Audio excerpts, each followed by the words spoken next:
انہوں نے آرڈر دیا تھا اور ہم وزیراعظم عمران خان صاحب کے ساتھ ہی تقریباً 3 ماہ سے ملنے کی کوشش کر رہے ہیں. میرے پاس وہ وزیراعظم عمران خان صاحب نے ہی اپوائنٹ کیا تھا as leader of the opposition.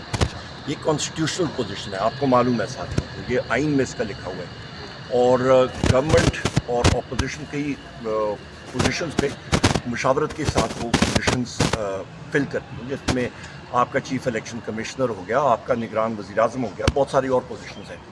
تو اس کی یہ پوزیشن ہے اور اس کا جو پوزیشن کی رینکنگ ہے وہ فیڈرل منسٹر کے برابر ہے. یہ پوائنٹ نمبر 1 ہو گیا. دوسری اہم پوائنٹ یہ ہے کہ آرٹیکل 7 آئین کا آپ پڑھیں تو اس پہ ریاست کی ڈیفینیشن, اس کی تشریح کی ہوئی ہے. ریاست ہے کیا؟ مجلس شورا, آپ کی وفاقی حکومت, آپ کی صوبائی حکومتیں, صوبائی اسمبلیاں, وہ ادارے جو ٹیکس نافذ کر سکتی ہیں. پولیس کے پاس جب ہم لوگ جاتے ہیں تو میرے ساتھ کل احمد خان بچر بھی تھے, پہلے شبلی فراز صاحب تھے. سینٹ کا آئین وہ ریاست کا حصہ ہیں, احمد خان بچر صاحب بھی ہیں. اور ان پوزیشنز کے باوجود پولیس کے اہلکار جہاں پہ ہوتے ہیں وہ کہتے ہیں جی ہم مجبور ہیں.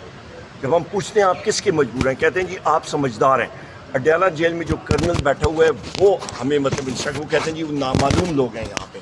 ہم کہتے ہیں جی سپرنٹینڈنٹ کہتے ہیں جی اس کی کیا اوقات. مطلب واضح طور پہ یہ ساری چیزیں آ رہی ہیں.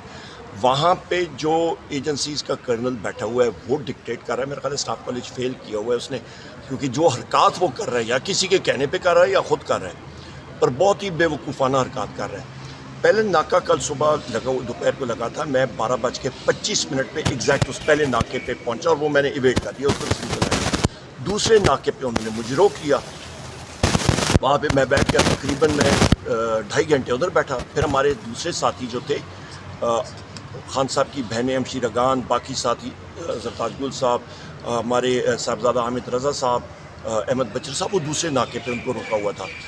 تو وہاں سے ابھی میں پھر موٹر سائیکل پہ بیٹھ کے بیس بدل کے میں دوسری سائڈ سے پیچھے سے ہو کے وہاں تک پہنچا, اور پھر انہوں نے ہمیں اریسٹ کیا. نہ ان کے پاس اریسٹ وارنٹ, میرے پاس تھا. میں نے پولیس کو واضح بتایا, میں نے کہا میرے پاس اومنی بس بیل موجود ہے, پشاور ہائی کورٹ کی باقی عدالتوں کی میرے پاس بیلز موجود ہیں, آپ لوگ کنٹیمپٹ آف کورٹ کر رہے ہیں. کہتے ہیں جی نہ ہمارے پاس کوئی وارنٹ نہ کچھ, ہم لوگ بس اٹھا رہے ہیں, آپ چلیں. وہاں پہ پھر آپ نے دیکھا انہوں نے پریزن وین میں ڈالا ہمیں اور لے گئے. انہوں نے کہا جی ابھی کوئی چکری پہ, انہوں نے کہا جی یہاں پہ اتر جائیں, یہاں پہ چائے پی لیں, نماز پڑھ لیں, وضو کر لیں, جو کرنا ہے, آگے ہمیں پھر آرڈرز ملیں گے. وہاں پہ چائے پی, صبح سے کھانا نہیں کھایا تھا, کھانا کھایا, اور اس کے بعد شبلی فراز صاحب بھی آ گئے. اور اس کے بعد ہم نے وہاں سے انہوں نے پھر کہا کہ پریزن وین میں بیٹھے, اور اس کے بعد ہم لوگ پھر آگے موٹر وے پہ روانہ ہوا ہے. موٹر وے پہ انہوں نے گاڑی کھڑی کی, انہوں نے کہا جی آپ نکلیں, آپ کی گاڑیاں یہ ہم نے بلا لی ہیں, جہاں سے ان کو انڈیکیشن کر دی. انہوں نے کہا جی یہ آگے بیٹھیں اور جائیں. مطلب یہ ہمیں ایک قسم کا اغوا کیا ہوا تھا. آپ یہ دیکھیں, میں آپ کو پہلے بتا رہا تھا یہ ان کی کانسٹیٹیوشنل پوزیشن ہے, مطلب آپ کا سینئر موسٹ ہاؤس سینٹ ہے, ان کے اپوزیشن لیڈر ہیں.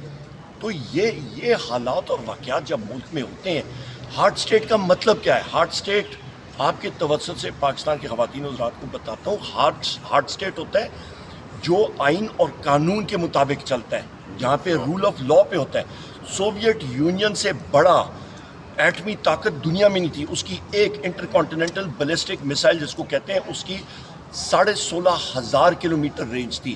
وہ ایک میسائل, اس میں 3 اٹامک ویپنز اور ہائیڈروجن ویپنز لگتے تھے, وہ ملکوں کو تباہ و برباد کر سکتا تھا. کیا ہوا اس کا؟ ٹوٹ گیا. کیوں؟ کیونکہ وہاں پہ رول آف لا نہیں تھا, وہاں پہ کمیونزم تھا, بکھر گیا. لہٰذا پاکستان نے ترقی کرنی ہے تو وہ رول آف لا پہ کرے گا. ابھی یہ شہباز شریف اور یہ سارے کہتے ہیں جی پیٹرولیم ڈیولپمنٹ لیوی ہم لوگ بلوچستان پہ لگائے گا. اور بھائی تمہارے پاس وہ اختیار, تمہارے پاس کیا اختیار ہے کہ تم عوام کو وہ ریلیف نہ دو؟ تم کیوں نہیں کرتے بلوچستان کی ترقی؟ کس نے تمہیں روکا ہے؟ اچھا وہی وہ کہتے ہیں نا جی, وہ ٹوپی گھمانے والی بات ہے. وہی پی ڈی ایل وہ کہتے ہیں جی ہم لوگ بجلی کے بلوں کی نرخوں میں کام کریں گے, ہم لوگ آپ کی ترقی کریں گے. کس کو جھوٹ کرو گے بھائی؟ کس کو بیوقوف بنا رہے ہو؟ یہ ان کے حالات ہیں. لارج اسکیل مینوفیکچرنگ تباہ و برباد ہو گئی ہے.